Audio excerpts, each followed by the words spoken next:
Student, in the last chapter of macroeconomics, the name open economy, the macroeconomics. It is the last chapter, chapter number 6, where we study about the two topic. First topic is foreign exchange rate, in short forex rate, and second is balance of payment, that is BOP. Both topic is very important for examination. According to the CBSE board, it is the weightage of this chapter is 6 to 8 marks, right? तो हमें 6 to 8 marks के लिए पढ़ना है और हर एक topic important, क्योंकि कोई भी टॉपिक हर साल टॉपिक ऐसा नहीं है रिपीट हुआ है, कोई भी टॉपिक आपसे पूछा जा सकता है. तो we have to start from the foreign exchange rate. The first point is foreign exchange. Foreign exchange, in short it is named as forex. Forex means here is F for foreign, X for exchange.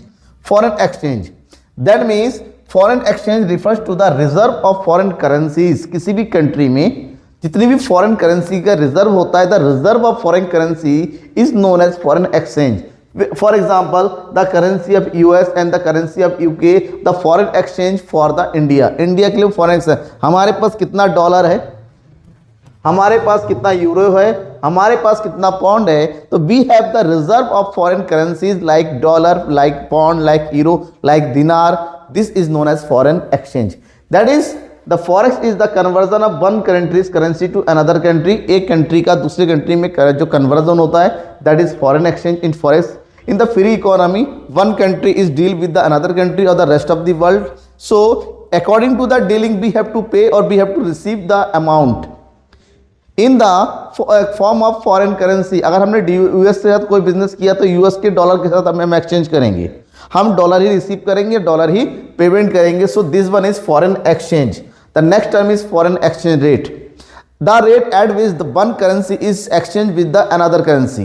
वो rate जिस rate पर domestic currency, that is वो rate जिस पर India की currency को US की currency यानी कि डॉलर के साथ एक्सचेंज किया जाना है, that rate is known as foreign exchange rate. That is foreign exchange rate refers to the rate at which one unit of domestic currency. For India, domestic currency is rupees. So one unit of domestic currency is exchanged with the number of units of currency of another country. दूसरे country की currency के साथ जितना भी exchange करते हैं वो rate होता है foreign exchange rate. In simple word we can say that the price of one currency in term of another currency is known as foreign exchange rate. For example, if we paid 80 rupees in the form of $1, अगर हम जो है $1 के लिए 80 rupees पे करते हैं, so 80 rupees $1 equal to 80 rupees foreign exchange rate for India as per the US dollar. Okay, तो इन करंट सिचुएशन आज की डेट की बात करते हैं, लगभग एक में है कि $1 इक्वल टू कितना रुपए होता है, 83.06 रुपीज इस करंट सिचुएशन है. ऐसा ही फॉरेन एक्सचेंज रेट जो होता है हर कंट्री का दूसरी कंट्री के साथ क्या होता है, बदलता रहता है, चेंज होता रहता है. ये एक जैसा नहीं होता है. कंट्री चेंज तो फॉरेन एक्सचेंज रेट, किसी कंट्री के साथ हमारा एक्सचेंज रेट ज़्यादा होता है, कहीं पर हमारा एक्सचेंज रेट कम होता है. ठीक है ना, इस चीज़ को हमें क्या करना है, ध्यान में रखना है. So next one is foreign exchange rate for another country. As as for euro, €1 equal to 89.83 Indian rupees. For pound 101.86 Indian rupees. For Chinese 1 yuan equal to 11.94, 1 Kuwaiti dinar 267 Indian rupees and Japanese 0.61. That means Japanese की currency हमारे currency comparison में थोड़ा सा कमजोर है and we are stronger than Japanese currency. But बहुत सारी country ऐसी है जिसकी वैल्यू हमारे कंट्री कंपेरिजन में ज़्यादा है. It's all depend upon the export and import. Okay, next one is types of foreign exchange rate. अगर फॉरेन जब भी हम बात करते हैं ना कि डोमेस्टिक करेंसी को फॉरेन करेंसी के साथ एक्सचेंज करना है, किस रेट पे किया जाता है, भाई वो रेट तय कौन करता है, कैसे तय होता है. According to determination of foreign exchange rate, foreign exchange rate divide into 3 types, that is 3 category. Number 1 is fix exchange rate, number 2 is flexible exchange rate and number 3 is manage floating exchange rate. Start from first one, that is fix exchange rate.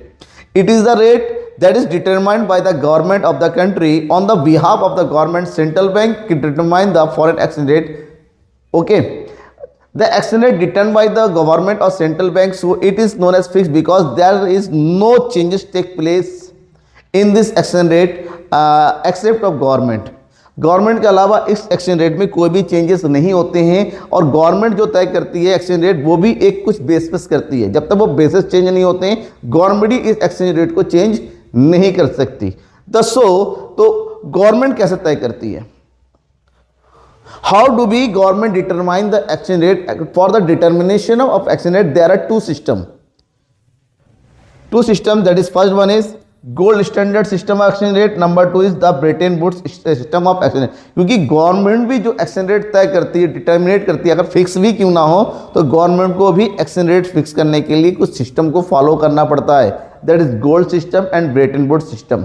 तो what are this? Let's know. First one is gold standard system, very popular method, सबसे ज़्यादा use होने वाला। Previous आज के time में तो ये चेंज हो गया, ऐसा मेथड कुछ भी यूज़ नहीं होता, बट एंशिएंट टाइम में बिफोर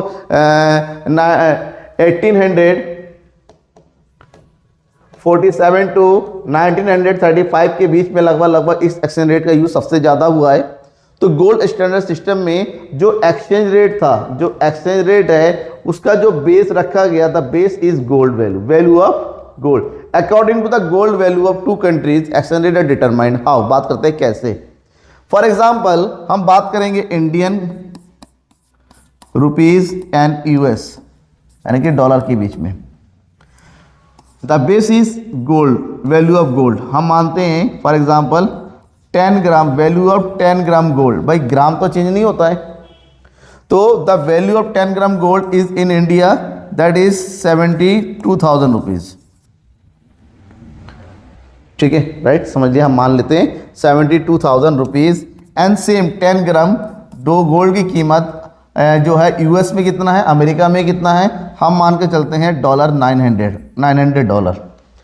10 ग्राम गोल्ड की कीमत इंडिया में कितना है और वही 10 ग्राम गोल्ड की कीमत यूएस में कितना हमें पता कर लिया। अब इसके अकॉर्डिंग हम क्या करते हैं, दोनों का रेशियो निकालते हैं। Here is 72,000 rupees and here is dollar 900। सो 0 से 0 कट गया, 9 बन जा 9, 9 8 जा 72। So this time standard exchange rate determined as $1 equal to 80 rupees according to the gold standard system. अब जब तक गोल्ड की वैल्यू में चेंज नहीं होगा दोनों कंट्री में तब तक ये चेंज ऐसा ही रहेगा। So this is known as fix exchange rate. क्योंकि अभी तो डेली गोल्ड करंट चेंज होता है, लेकिन यहाँ से 15 से 20 साल पहले गोल्ड करंट चेंज नहीं होता था। जो एक तय हो जाता था गवर्नमेंट के थ्रू मार्केट में वही चलता रहता जब तक नेक्स्ट रेट तय ना हो। Next one is Bretton Woods system. Bretton Wood एक कॉन्फ्रेंस हुआ था 1944 में एंड आप 1944 that mean second world war के बाद, जहाँ पर एक न्यू सिस्टम इस्टेब्लिश करने के लिए कहा गया।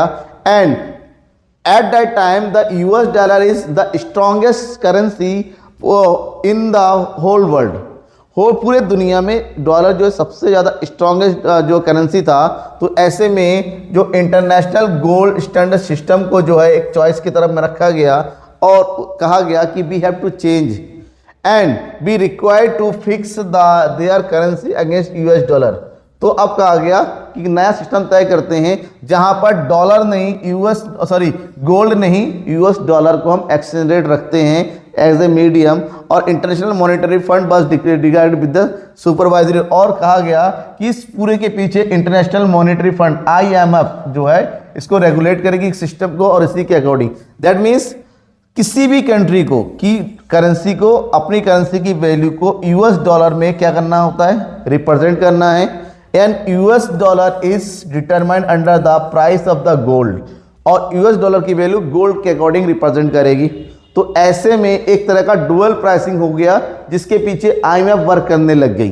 तो this system is known as Bretton Woods system exchange. But इस सिस्टम की कुछ मेरिट्स भी है, कुछ डीमेरिट थे जिसकी जगह एक नया सिस्टम आ गया। तो मेरिट्स क्या था? It ensure the stability of exchange rate because exchange rate change नहीं होते थे तो यहाँ पर एक्सचेंज रेट स्टेबल बने रहते थे विच प्रमोट द फॉरेन ट्रेड। इससे इंटरनेशनल ट्रेड बढ़ता था क्योंकि रिस्क था। अब डेली बदलते रहेंगे तो रिस्क होता है। अब एक्सचेंज रेट हमें पता है कि लंबे टाइम तक एक्सचेंज रेट बदलेगा नहीं, सो डैट इजीली था कि फॉरेन एक्सचेंज में हमारा इंटरनेशनल ट्रेड बढ़े। It's promote the capital movements because it do not involve any uncertainties. क्योंकि रिस्क नहीं था तो कैपिटल मूवमेंट भी बड़ी तेजी से होने लगा। It's prevents capital outflow. It stop the speculation of foreign exchange rate. Speculation का बहुत कम था कि कोई कहता है कल तो रेट गिरने वाला है, तो ये चीज़ नहीं होता था फॉरेन एक्सचेंज रेट फिक्स में। But there are some demerits. Number 1, it requires high reserve gold. Fix exchange rate में गवर्नमेंट अगर एक्सचेंज रेट फिक्स करती है तो उसके लिए बहुत ही ज़्यादा गोल्ड रिजर्व रखने की जरूरत होती है, बहुत ज़्यादा। और क्योंकि गोल्ड के अकॉर्डिंग तय होता था, गोल्ड रिजर्व का होना कंपलसरी था। इस discourage the objective of the free market. इससे फ्री मार्केट की ऑब्जेक्टिव को क्या मिलता है, प्रमोट नहीं होता है, क्योंकि गवर्नमेंट अपने अपने हिसाब से तय करती है, अपनी कंट्री के हिसाब से। It result the under valuation और ओवर वैल्यूएशन ऑफ करेंसी। इनसे अंडर वैल्यूएशन ओवर वैल्यूएशन होने के जो डर रहता है, it may not be the market, इससे मार्केट इक्विलिब्रियम नहीं हो पाता है। तो बहुत सारे डिमेरिट्स थी, और इसी डिमेरिट्स को दूर करने के लिए एक नया सिस्टम आ गया, that is flexible exchange rate. But उससे पहले हमें समझना पड़ेगा डिवैल्यूएशन एंड रिवैल्यूएशन क्या है। Devaluation where the price of the currency is officially decreased in fixed exchange rate system. Fixed exchange rate में when government decrease the value of domestic currency in comparison of the foreign currency is known as devaluation. For example, if the foreign rate determined by the government $1 equal to 83, और जब इसी को कम करके ₹1 equal to 85 कर दिया जाए तो that is known as devaluation. मतलब हमारी कंट्री की पहले हमें 83 रुपीज़ पेमेंट करना पड़ रहा था $1 की कंपेरिजन में, राइट। अब हमें $1 में 85 रुपीज़ पेमेंट करना पड़ेगा, that means there is a loss of ₹2। So this is known as devaluation, loss. और हमारा अब हमें ज़्यादा पेमेंट करना पड़ रहा है, so it is the loss. But the revaluation when the value of domestic currency increase in the foreign currency, that is fix exchange rate के अंडर में जब गवर्नमेंट अपनी कंट्री की वैल्यू को बढ़ाती है। फॉर एग्जाम्पल $1 इक्वल टू 83 था और गवर्नमेंट ने करके कितना कर दिया, $1 equal to 81, that there is the increase in the value of domestic currency by ₹2. This is known as revaluation. Here is the flexible exchange rate. Flexible exchange rate is the rate where the exchange rate determined under the open market. It is also known as floating exchange rate or the free exchange rate. यहाँ पर exchange rate government तय कर, there is no involvement, no interference of government of RBI to determine the exchange rate under this system. In this system, the demand and supply of foreign exchange take place, and this both are determined the foreign exchange rate. So that under the flexible exchange rate system, there is no intervention of the government. It is called the flexible because the rate changes with the change in the market forces. Because there are two market forces, demand and supply, and demand and supply बदलता रहता है. So the flexible exchange rate also be changed due to the change in demand and supply. The exchange rate is determined through the interaction of the banks, firms and the other institutes. It is the no direct relationship of the RBI in this market, but on the behalf of RBI there are many institutions like firm, like banks, like private companies, private institutions. These are the part of the foreign exchange rate. Okay, here is the merits. Because क्योंकि fix exchange rate में बहुत सारी problem आ रही थी, तो ये exchange rate होना, इसमें मेरिट्स क्या था, with the flexible exchange rate system there is no need for the government to hold any reserve, because ये मार्केट पर डिपेंड होता है, एक्सपोर्ट इंपोर्ट पर डिपेंड होता है, तो इसके लिए कोई भी गोल्ड रिजर्व रखने की जरूरत नहीं है गवर्नमेंट को। It eliminates the problem of over valuation. इससे ओवर वैल्यूएशन अंडर वैल्यूएशन की जो प्रॉब्लम क्रिएट हुई थी कि गवर्नमेंट अपने हिसाब से ओवर वैल्यूएशन अंडर वैल्यूएशन करती थी, वो प्रॉब्लम पूरी तरीके से रिजॉल्व हो गई। It encourage the venture capital in the form of foreign exchange. ये फॉरेन एक्सचेंज वेंचर कैपिटल को ये जो है इंकरेज करती हैं। It also enhance the efficiency of allocation of resources. Country की रिसोर्स को बेस्ट यूज करने में ये इंकरेज करती है, बट इसके कुछ डिमेरिट्स थे। फर्स्ट डिमेरिट से it's the encourage the speculation in the economy, क्योंकि ये एक्सचेंज रेट होता है जो चेंजेस होते हैं due to change in demand and supply, तो इससे स्पेकुलेशन बढ़ता रहता है, रिस्क बढ़ जाता है। There is no stability economy, so the exchange rate keeps the fluctuate as per the demand and supply. Market stable नहीं रहता है, दिन पर डे टू डे ये चेंज होता रहता है, तो इससे प्रॉब्लम बनी रहती है। Its coordination of macro policies become the inconvenient, और इससे जो है जो मैक्रो इकोनॉमिक्स की पॉलिसी वो थोड़ी सी हमारी डाउटफुल हो जाती है। कभी कभी हमारा जो फॉरेन पॉलिसी हम बनाते हैं उसमें कुछ प्रॉब्लम भी आने लगती है। Next one is manage floating. What do you mean the manage floating? Manage floating has a two term, that is manage as well as the floating. Floating means flexible and manage means fixed. That means it is a rate which is determined under the free market. ये free market में determined होता है, but इसको क्या किया जाता है, manage किया जाता है, manage by the government। यहाँ पर गवर्नमेंट कुछ मैनेज कर सकती है।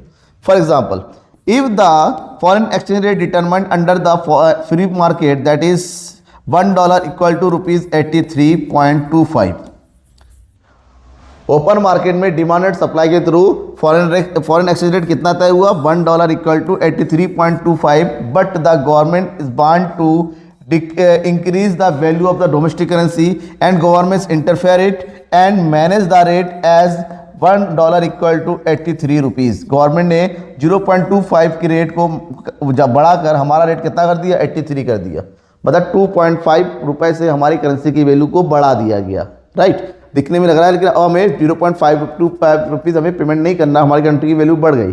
तो in this situation where the government can manage is a limit in a limit way, so that one is the managed floating, because government can interfere in this rate according to the welfare of the domestic currency, so this is also known as the dirty floating, क्योंकि government हर government अपनी country के welfare के लिए manage floating जो foreign exchange rate को उसको manage कर सकती हैं, इसलिए डर्टी फ्लोटिंग के नाम से भी जानते हैं। Next one is advantage of manage floating, a much stronger and more relevant monetary policy, एक स्ट्रॉन्गेस्ट एंड क्योंकि रिलेवेंट होता है, गवर्नमेंट ओपन मार्केट में पूरी तरह से ना होकर जो स्पेकुलेशन होता है, जो कंट्री को नुकसान होता है, उस चीज़ से इससे बचा जा सकता है। तो एक बहुत बढ़िया, जहाँ पर गवर्नमेंट का भी थोड़ा बहुत इंटरफेरेंस हो जाता है, ओपन मार्केट भी रहता है, क्योंकि डिटर्मिनेशन तो ओपन मार्केट में होता है, गवर्नमेंट उसको अपने अकॉर्डिंग थोड़ा सा मैनेज भर कर सकती है, ठीक है, तो इसका एडवांटेज हो गया।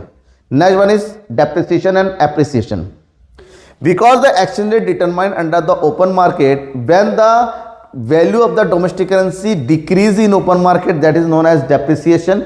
for example open market में exchange rate तय हुआ ₹80, बट ये था पहले, अब करेंसी की वैल्यू कम हो गई, कितनी हो गई, that is $1 equal to 82। This is the situation of depreciation where the currency domestic value of domestic currency decreased, ठीक है। But in the situation when the open market according to the demand and supply, when the value of the domestic currency increased in open market, the situation is known as appreciation, okay. Next one, determination of foreign exchange rate. Foreign exchange rate determine कैसे होता है, as पर same situation जैसे price का determination होता था according to the demand and supply of the commodity, foreign exchange rate also determined and according to the demand and supply of the foreign currency। यहाँ पर भी as per the demand, as per the supply, at the situation when the demand of the foreign exchange rate and supply of the foreign exchange both are equal intersect to each other, जिस rate पर दोनों एक दूसरे के equal हो जाएंगे, that is known as, that is there is OR is foreign exchange rate, ठीक है। जिस रेट पर डिमांड एंड सप्लाई, अब बात करेंगे डिमांड ऑफ फॉरेन एक्सचेंज क्या होता है। नॉर्मल गुड्स का तो समझ लें, हम खरीदते हैं तो और बेचते हैं तो सप्लाई, तो यहाँ पर फॉरेन एक्सचेंज का डिमांड और सप्लाई क्या होता है। देखिए फॉरेन एक्सचेंज दैट मीन्स तब होता है जब हम फॉरेन के साथ कोई डील करते हैं। डील दो तरीके से होता है, एक तो हम कुछ चीज़ लेते हैं या फिर कुछ देते हैं, दैट इज एक्सपोर्ट और इम्पोर्ट। तो यहाँ पर दो टर्म आ जाता है, डिमांड एंड सप्लाई कब होता है, क्योंकि demand and supply he main है। जब हम किसी कंट्री को पेमेंट करने वाले होते हैं फॉर एनी रिजर्व, अगर हम कुछ इंपोर्ट करते हैं तो पेमेंट करना होता है, हम किसी कंट्री में इन्वेस्टमेंट करने जा रहे हैं तो पेमेंट करना होता है, पूरे किसी कंट्री में घूमने जा रहे हैं तो पेमेंट करना होता है, तो दीज आर द डिमांड। हमें कहीं पर पेमेंट करना है तो we need foreign exchange, we need foreign currency to pay, that is demand. अगर हमारे पास पैसे आ रहे हैं, कोई फॉरेन का बंदा हमारे यहाँ पर घूमने आ रहा है, कोई फॉरेन की कंपनी हमारे यहाँ पर इन्वेस्टमेंट कर रही है, फॉरेन को हम एक्सपोर्ट कर रहे हैं, तो उन्हें हमें पेमेंट करना है, वहाँ से हम अमाउंट रिसीव करेंगे, तो हमारे पास फॉरेन करेंसी आ रहा है, तो एक तरफ से जाना एक तरफ से आना, तो डिमांड एंड सप्लाई जिस रेट पे इक्वल हो जाएगा, that is known as foreign exchange rate. So now the sources of demand and foreign exchange rate, there are the basic sources, purchase of foreign goods by the domestic residents, ठीक है। अगर हमने foreign से कोई goods purchase किया जिसको हम बोलते हैं इंपोर्ट करते हैं, payment to international loan, international से लोन लिया था उनको पेमेंट करेंगे, gifts and grant to the rest of the world, दूसरे कंट्री को गिफ्ट देते हैं, ग्रांट देते हैं, इन्वेस्टमेंट करते हैं, टूरिज्म करते हैं, हेल्थ सही करने के लिए जाते हैं, घूमने फिरने जाते हैं, these are the sources of demand. Other end the sources of supply, जब हमारे पास पैसे आता है, कब आता है, जब हम एक्सपोर्ट करते हैं, जब फॉरेन से हमारे यहाँ पर इन्वेस्टमेंट आता है, जब फॉरेन के लोग हमारे कंट्री में जो है परचेज करते, सिक्योरिटी परचेज करते हैं, टूरिज्म एंड रेमिटेंस से आता है, transfer of foreign exchange by the resident, हमारे कंट्री के लोग बाहर काम करते हैं वहाँ से पैसा आता है, तो these are the sources of foreign exchange supply. Okay, अब next one is foreign exchange market. The market where the national currencies are exchange, एक ऐसा मार्केट जहां पर नेशनल करेंसी आपस में एक्सचेंज होती है। A market where the domestic currency exchange with the another country, जहां पर वेरियस कंट्री इंटरनेशनल लेवल के वेरियस करेंसी आपस में क्या होते हैं, एक्सचेंज होते हैं, that is known as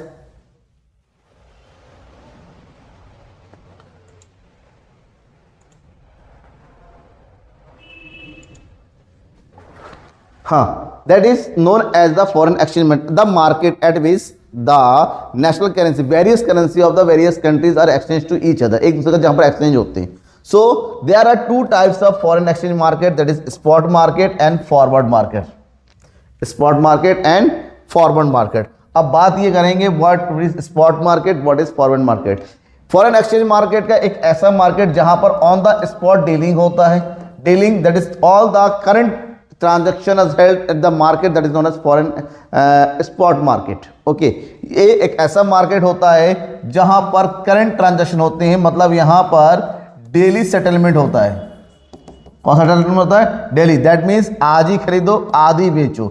basically यहाँ पर सेटलमेंट का पीरियड जो होता है मैक्सिमम 2 डेज का होता है, 2 दिन के अंदर सारा सेटलमेंट करना पड़ता है। That means all the export import of normal goods, all the export or import of current transaction take place the market that is known as spot market। but the market where all the futuristic transaction are take place, जहाँ पर future से related transaction होते हैं, जैसे हमें कोई बड़ा item पर एक शिप परचेस करना है किसी कंपनी से, तो शिप ऐसा तो नहीं है कि मार्केट में गए पैसे दिए शिप लेके आगे, नहीं, हमें शिप पहले ऑर्डर करना पड़ेगा, उस हिसाब से उसको हमारे अकॉर्डिंग फीचर्स के अकॉर्डिंग वो शिप तैयार करेगा, जिसमें कई साल लग जाते हैं, उसके बाद वो उसको डिलीवर करेगा। तो इसको जहां पर भी ये ट्रांजैक्शन होते हैं उसको क्या बोलते हैं? फॉरवर्ड। जैसे इन्वेस्टमेंट हो गया, जैसे बोरोइंग हो गया, these are the long term transactions, जो लॉन्ग टर्म्स के होते हैं, कई सालों के होते हैं। This transactions are take place in forward market. Okay, दो टाइप का होता है, एक जो करंट डे टू डे का होता है और एक फ्यूचर से रिलेटेड होता है। डे टू डे वाला स्पॉट मार्केट और फ्यूचर वाला होता है forward market. Next one is the functions of foreign exchange market. There are 3 main functions of foreign exchange market. Number 1 is transfer function. एक country का मान लो यूएसए के साथ हम जो है ट्रांजेक्शन कर रहे हैं इंडिया वाले, तो इंडिया और यूएसए के बीच में जो मनी का डॉलर का या फिर किसी दूसरी करेंसी का जो ट्रांजेक्शन होना है, तो इस ट्रांजेक्शन को इजीली ट्रांसफर कर देना, हमारे कंट्री से दूसरी कंट्री में ट्रांसफर कर देना, किसका? फॉरेन करेंसी का, या फिर हमें दे देना, that is known as transfer function. Next one is credit function. जब हम फ्यूचर से रिलेटेड जो है ट्रांजेक्शन करना चाहते हैं, जैसे फॉर एग्जांपल आज हमें कोई सामान मिल गया, बहुत बड़ा अमाउंट है, हम इसका पेमेंट फ्यूचर में करना चाहते हैं, तो ये मार्केट वो फैसिलिटी करती है ताकि फ्यूचर से रिलेटेड पेमेंट भी किया जा सके या फ्यूचर से रिलेटेड भी ट्रांजेक्शन किया जा सके, that is known as credit functions. उधार में उधारी को बढ़ाना। और next is hedging function. Because of the future related transaction always risk होता है, वहां पर इस मार्केट में बहुत रिस्क होता है क्योंकि ये ओपन मार्केट में होता है। इस मार्केट में day to day up down होता रहता है एक्सचेंज रेट का, तो थोड़ी रिस्क बनी होती है। So this market facilitate the protection against the risk. ये मार्केट रिस्क को कवर करती है bye there types of market. यहाँ पर 2 टाइप का मार्केट होता है, स्पॉट एंड फॉरवर्ड मार्केट। दोनों टाइप में अलग अलग कैटेगरी बता दिया था, जिसको रिस्क लेना है वो फॉरवर्ड मार्केट में जाए, जिसको कम लेना है वो स्पॉट मार्केट। इस तरह से ये मार्केट 3 तरह की फंक्शन को परफॉर्म करती हैं। ये तो हो गया हमने ट्रांजैक्शन। अब जो भी एक्सपोर्ट और इंपोर्ट करते हैं, जो भी हम बिजनेस करते हैं, जो भी इंटरनेशनल ट्रेड करते हैं, उन सबका एक प्रॉपर स्टेटमेंट, प्रॉपर अकाउंट बनाया जाता है। क्योंकि भाई कुछ भी करें, हम जैसे हमारी दुकान होती है, हम कुछ भी खरीदते हैं, कुछ भी बेचते हैं, उसको प्रॉपर अकाउंटिंग करके रखते हैं, उसका प्रॉपर हिसाब किताब रखते हैं। तो ऐसा ही one country to another country जो भी इंटरनेशनल ट्रेड होता है वो तो बड़ा ह्यूज अमाउंट का होता है ना, बहुत सारी चीज़ें आती हैं, वो जाती है। आप इंडिविजुअल लेवल में अकाउंट भले बनाते हो, तो गवर्नमेंट को अपनी कंट्री का दूसरे कंट्री के साथ किए गए सभी ट्रांजैक्शन को भी प्रॉपर अकाउंट तैयार करना पड़ता है, and that account name is balance of payment. So what do you mean by the balance of payment? Balance of payment is the statement that record all the international trade for a specific period of time. We can say that It is the statement that files all the transaction between the entities, government and autonomies and individual of one country to another country for given period of time. एक country का दूसरी country के साथ या पूरे rest of world के साथ किए गए सभी तरह के इंटरनेशनल ट्रांजैक्शन को जहां पर रिकॉर्ड किया जाता है जो एक पर्टिकुलर टाइम के लिए होता है, that is known as balance of payment. And the main thing is balance of payment includes all types of items. कुछ भी, चाहे वो करंट नेचर को, चाहे वो कैपिटल नेचर का हो, चाहे वो विजिबल हो, चाहे इनविजिबल हो, चाहे वो ग्रांट हो, चाहे डोनेशन हो, all the things include in the balance of payment. So the main point, it includes all the translational financial transaction made by the residents. सभी तरह का जहां पर फाइनेंशियल नेचर होता है, चाहे कुछ भी हो, चाहे 1 रुपये हो 1 करोड़ हो, फर्क नहीं पड़ता, ऑल ट्रांजैक्शन को रिकॉर्ड किया जाता है. These are the 3 main categories BOP, that is current account, capital account and the financial account. Current account is used to market inflow and outflow of the goods and services only. अब now the what are the basic terms included in balance of payment? जब हम balance of payment करते हैं, there are 4 basic terms used in it. Number 1 is visible items, invisible items, capital items, capital transaction and unilateral transactions. What do you mean by the visible goods? Visible goods और visible items are those items which as a physical appearance, जिसको हम देख सकते हैं, which can be touched, which can be seen, जिसका physical appearance होता है, that is known as visible goods. For example machinery, food item, furniture, electronics item, car, bike, this all are known as visible goods, क्योंकि ये हमारे सामने visible होता है. Next one, invisible items are those good which can be touch, which can not be touch, which can not be seen, but we can use the utility of such items. ये हमारे सामने नहीं होता है, ये हमसे दिखता नहीं है, ये हम तो टच नहीं करते, लेकिन इसकी यूटिलिटी का भरपूर यूज करते हैं. फॉर एग्जाम्पल सॉफ्टवेयर, हमारे कंप्यूटर में वेरियस सॉफ्टवेयर होते हैं, हमारे मोबाइल में सॉफ्टवेयर होते हैं, एप्लीकेशन होते हैं जिसको हम देख तो नहीं सकते, लेकिन इसको यूज करते हैं. फिजिकल फॉर्म में नहीं होता, that is known as invisible goods. Basically all the services are invisible items. Capital transaction, those transaction which are directly related to the assets and liability of the country. जो वो सारे transaction जो directly assets and liability को effect करते हैं country के, this are known as capital transaction.